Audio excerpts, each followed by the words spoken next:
तुम ठीक हो माया? तुम थोड़ी परेशान लग रही हो। बस थोड़ा काम का दबाव है। यह जिंदगी इतनी तेज क्यों दौड़ रही है? ये तो हमें समझने का वक्त ही नहीं मिलता। हम बस दौड़ते रहते हैं। क्या तुम्हें कभी यह एहसास हुआ कि हमें अपने दिल की सुननी चाहिए? मैंने हमेशा वही किया है जो मेरे माता पिता ने मुझे बताया। कभी खुद से नहीं पूछा कि मैं क्या चाहती हूँ। तुम्हारा दिल क्या कहता है माया? मुझे लगता है कि मुझे क्या चाहिए, मैं खुद भी नहीं समझ पाती। उनकी बातें और मुलाकातें बढ़ती जाती हैं। शिवानी और माया एक पार्क में बैठकर बातें करते हैं।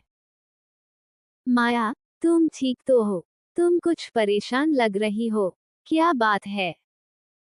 शिवानी, मुझे राहुल से बहुत प्यार हो गया है, लेकिन मेरे माता पिता कभी इसे स्वीकार नहीं करेंगे। वे हमेशा चाहते हैं कि मैं किसी और लड़के से शादी करूं। माया, क्या तुम खुद को समझने की कोशिश कर रही हो? तुम दोनों के बीच प्यार है, ये तुम खुद महसूस कर सकती हो। लेकिन शिवानी, क्या मुझे अपने परिवार की इच्छाओं को नजरअंदाज कर देना चाहिए? देखो माया, परिवार हमेशा तुम्हारे साथ रहेगा, लेकिन तुम्हारी खुशियां सबसे महत्वपूर्ण हैं। तुम्हें अपना जीवन अपने तरीके से जीने का हक है। माया और उसकी माँ एक लिविंग रूम में बैठी होती हैं। माया थोड़ी असहज महसूस करती है। माया, तुम क्या सोच रही हो? क्या तुमने अपने भविष्य के बारे में सोचा है? माँ, मुझे एक बात करनी है। मैं राहुल से बहुत प्यार करती हूँ। क्या वह लड़का कौन है? वह क्या करता है? माँ, वो मेरे लिए बहुत खास है। वो एक अच्छा इंसान है और मुझे उससे सच्चा प्यार है। तुम क्या कह रही हो माया? तुम क्या चाहती हो? क्या तुम हमारी इज्जत को दांव पर लगाना चाहती हो? माँ, मैं सिर्फ अपनी खुशी चाहती हूँ। क्या मैं सिर्फ परिवार के लिए अपना जीवन बर्बाद कर दूँ? तुम क्या कह रही हो माया? ये तुम्हारा जीवन है, लेकिन तुम हमें अपमानित कर रही हो। माया और राहुल एक पार्क में मिलते हैं। माया थोड़ा उलझी हुई दिखती है। राहुल, मुझे समझ नहीं आ रहा कि मुझे क्या करना चाहिए।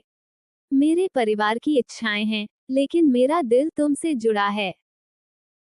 माया, तुम्हें वो करना चाहिए जो तुम्हारा दिल कहे। तुम्हारी खुशी सबसे महत्वपूर्ण है। मैं तुम्हारा साथ दूंगा, चाहे जो हो। मैं डरती हूँ राहुल, अगर मैंने अपना रास्ता चुना तो क्या मेरा परिवार मुझे कभी माफ कर पाएगा? परिवार को हम समझा सकते हैं, लेकिन अपनी आत्मा को हम खुद नहीं झूठा बना सकते।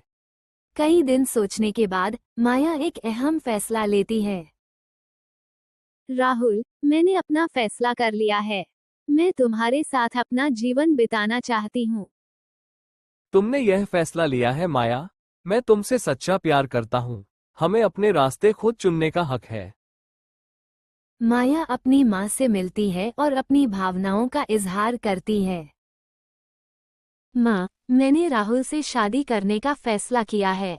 मैं तुमसे बहुत प्यार करती हूँ, लेकिन मुझे अपनी जिंदगी खुद जीने का हक चाहिए। मैं जानती हूँ कि तुम क्या महसूस कर रही हो माया। तुम्हारे फैसले से मुझे दुख हुआ, लेकिन मैं तुम्हारी खुशी चाहती हूँ। अगर तुम खुश हो तो मुझे कोई आपत्ति नहीं है। धन्यवाद माँ।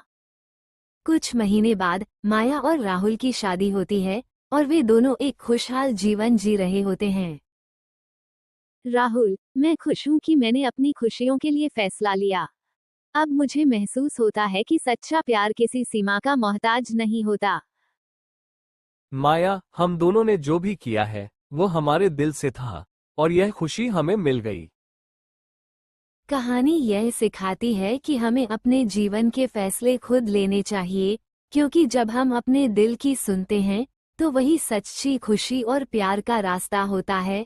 माया ने अपने प्यार और परिवार के बीच संतुलन बनाने की कोशिश की और अंत में अपने दिल की सुनी, जिससे उसे अपने सपनों को जीने का मौका मिला।